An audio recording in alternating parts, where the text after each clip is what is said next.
Yo, what's going on, everybody? This is Beats by Danny. Welcome to the Sandlot, my home recording studio. And in today's video, I want to break down how to flip a soul sample into more of a grimy beat. Now, I'm going to play the sample. It's from a pack that I've released on the sampleguru.com. It's the Sample Guru Music Library, my own music library where I create original samples every month. This one's actually from a featured composer called Kanye. He's an incredible talent and makes really incredible soul music. I'll play you guys a snippet of this sample, but the reason I want to create this video is because usually when you hear samples like the one I'm about to show you, a lot of people automatically think like the Kanye chipmunk sound, or they think to make more of the drumless sound when it comes to these soul samples. But I want to show how you can actually grimy up a soul sample, like an authentic soul sample, and make it sound a little bit more like a Griselda vibe rather than a Kanye vibe.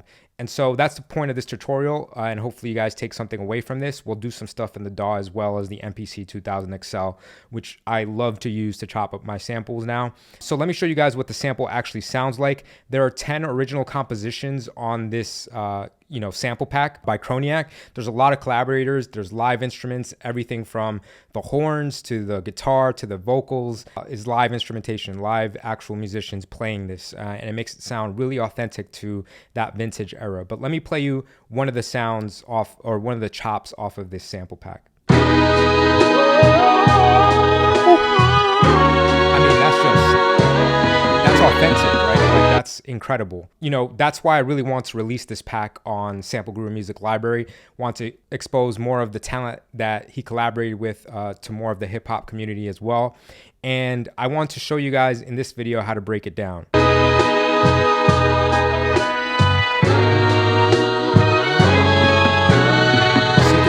Really authentic soul, and it reminds you of that 70s soul sound and something that like a Kanye might flip, or even Metro Boomin might flip for a 21 Savage. But let me show you guys exactly what I do in order to make it a more of a grimy beat. Now, what I'm gonna actually do here is everything's already chopped. Just a really quick explanation of how I did it, because it takes so long on the MPC 2000XL. I have a video, link in the description if you guys wanna see how to actually chop up your samples on the 2000XL. But essentially I go to Shift Trim, which is Shift 5, and then I go to the zone method. The zone method helps split everything up into different parts. It's almost like automatically splitting your sample up, so you don't necessarily have to sit here and chop it up. But once you have that right, you're able to manipulate the chops in any way that you want and assign them to your pads. So I've gone ahead and done all of that work already, and what I'm going to show you guys is how to manipulate the samples in order to get that grimy sound. So I'm going to go to Shift 6, and then I'm going to go to Drum 1. That's the first group that I have for my chops, and I have them in bank A. All right, so let me show you guys a couple of different chops that I actually have before I actually begin to manipulate them and create a melody out of them. So here are a couple of the pads that I actually have.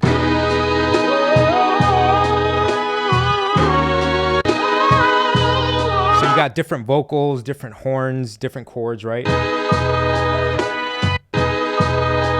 I actually really like that melody that's coming down. Here the sample actually chills out a little bit.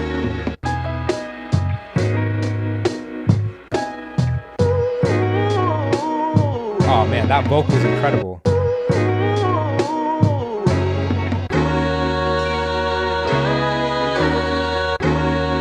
Right? So there's nothing wrong with turning this into like a traditional, you can make it trap, you can make it like the Kanye style chipmunk soul boom bap type beat. So what really inspired me to make this more grimier boom bap sound is listening to Tyler the Creator's album, Call Me If You Get Lost. On that album, he has a lot of samples that just sound dark and dirty, but still have that soulful element, right? So the way I achieve that most of the time is to pitch things down. So with Chipmunk Soul, you usually tend to pitch things up, and with drumless versions, sometimes you pitch things down, but I really want to get like a deeper sound from these. So I'm going to actually pitch these minus 30. Okay, now that I have everything at minus 30, my goal is to figure out a melody, right? So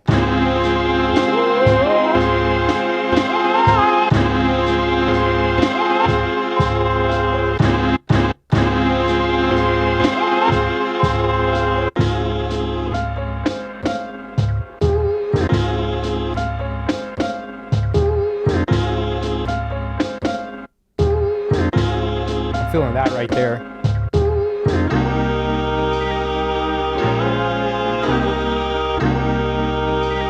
So these two are the same exact sample. So what I like to do with that is just bring one down maybe to -60.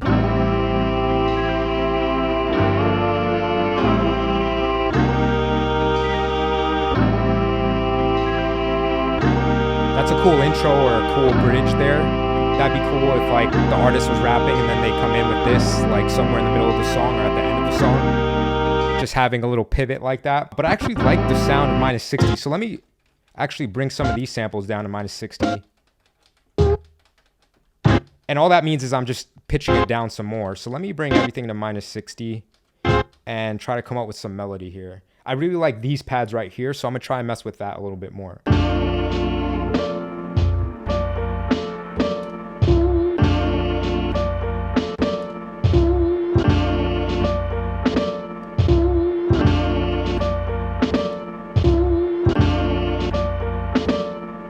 I like this, but I feel like this pad right here repeats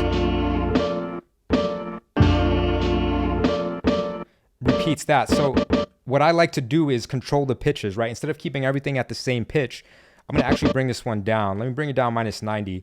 The reason I keep going down in 30s is because it keeps it in relation, the pitch is in relation to the sample before it, so. Ooh.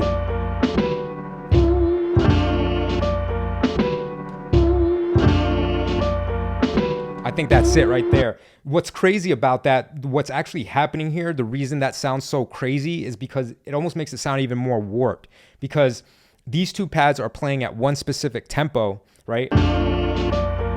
And this one comes in at a completely different tempo. So the waveform is stretched a little bit more, right? And that's what makes this sound a little bit more grimy when you keep certain pads at a specific pitch, right? Because this one, these three are at the same pitch. They're all at -60 on the MPC 2000XL.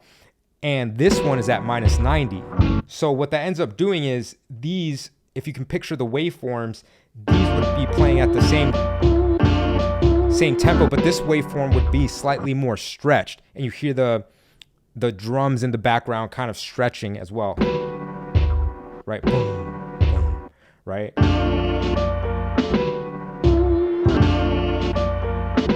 It's almost like time is stopping there. And that's the real technique of how you make a soul sample sound a little bit more grimy, is you have to find ways to warp it and to shift it in non-traditional ways, right? Because with traditional chipmunk sample sound, you're usually just taking a really fire chop or a really fire loop, pitching it up and putting some drums on it, right? With this one, you're actually trying to think of what pitches are in relation to each other, and you're trying to stretch the audio.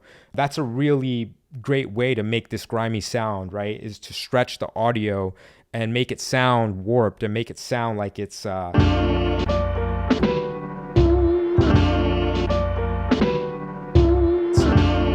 making it sound like it's struggling to catch up. You know what I mean? It's almost like you're stopping time, almost like a tape stop. You know? Ooh. Now, if you're familiar with the Tyler Creator album, that's right up that alley. And if you haven't checked it out, definitely check it out. It's honestly an album I go back to a lot to get inspiration from. So I'm going to keep the tempo at 85 and lay down the melody really quick.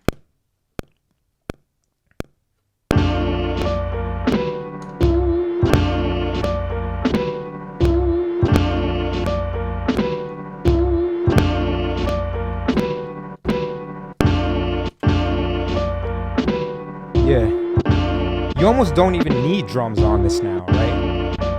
An artist can definitely flow on top of this.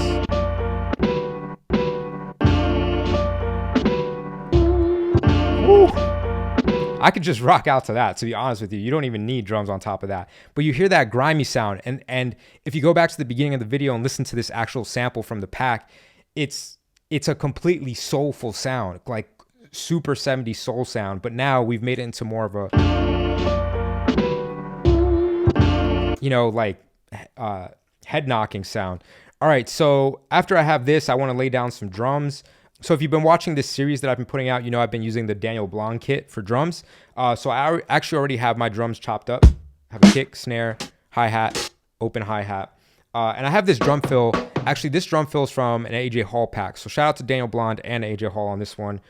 This is a pretty cool fill, I think, from the AJ Hall pack. But, you know, what I'm going to do here is actually get that drum swing that I've shown you guys in my other video. I'll leave a link to that in the description as well. I show you guys how to get this really unique drum bounce for boom bap beats.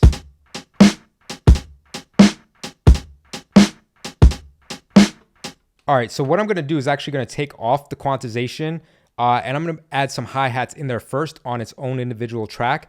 This way I can create a bounce and then have the kick and the snare on a separate track.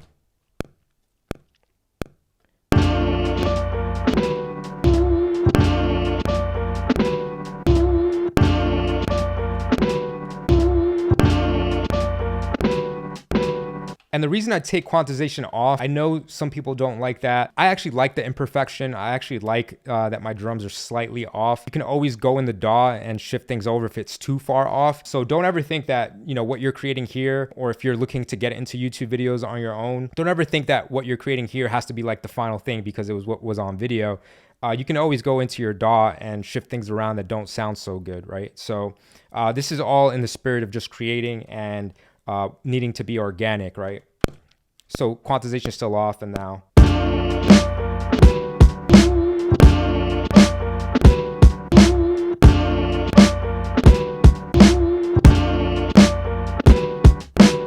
All right, so I'm liking that right there. Let's bring this into the DAW and we'll tweak it up a little bit more to make it sound a little bit more grimy and add some effects. I'll show you guys a little bit about how I compress my drums and also how I, you know, route my drums in my DAW to make them punch even more than when they're just coming out of the MPC 2000XL. So I'm going to take the MIDI into the 2000XL from my audio interface, and then it's going to, you know, record into Ableton. All right, so let's go ahead and do that, and then we'll tweak the effects a little bit more. Now, what I've gone ahead and done here is I want to make this sound grittier and grimier, right? So I don't necessarily want to keep the sample as it just came out of the MPC 2000XL. I've gone ahead and added this Pro Q E3, and what I've done is I've rolled off some of the lows on the low end and some of the mid-range, because there's some drums in this sample. There's also drumless versions in this pack, but this specific one that I chopped up has the drum samples. That's just unique to my style. I like using the drums sometimes on the samples. And then I cut off the highs, right? Usually when you cut off the highs, it makes things sound a little bit more filtered out and a little bit, in my opinion, a little bit more dark.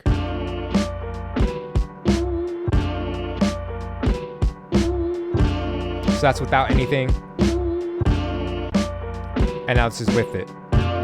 So you can hear it cuts a little bit of that rumbling bass that we have and a little bit of those highs. So it makes the piano sound a little bit more, you know, dark.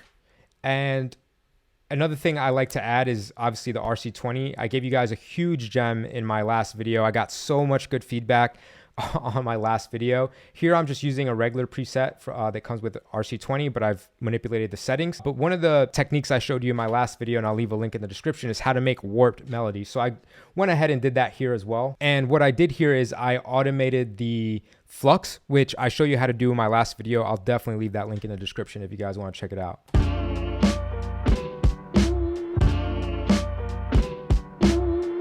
It's without it.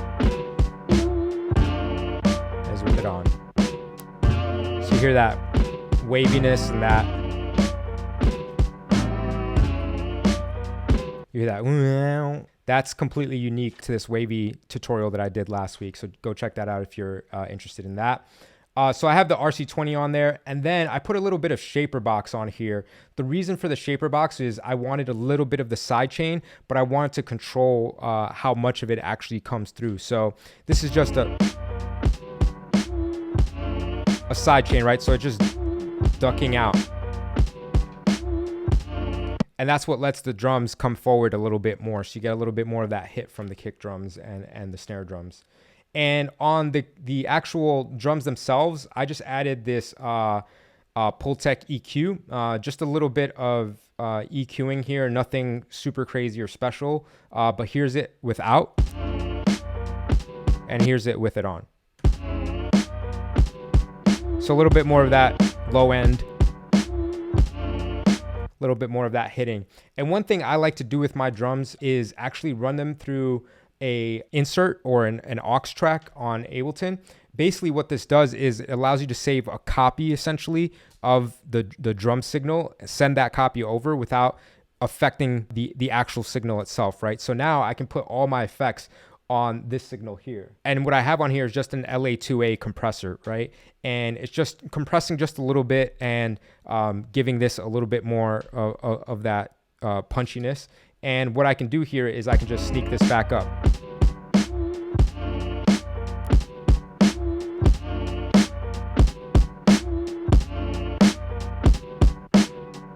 So you see, as I bring that up, you hear a little bit more bite in that snare, a little bit more bite in that kick, right? And if I take it out,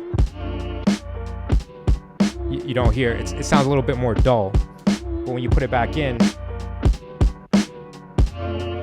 you know, because you're getting a little bit of that increased gain by running it through there, but you're also getting, you're also able to put a bunch of effects. You can put reverbs on this. You can put, you know, be creative. You can do whatever you want. I just put a compressor on it to keep it simple and wrap up this tutorial. But if you guys want to see more of those mixing techniques, let me know. I can go more in depth in those, but here's how the beat sounds all together. Make sure to hit the links in the description. Support the sample library if you want to support the channel. Make sure to hit that like and subscribe.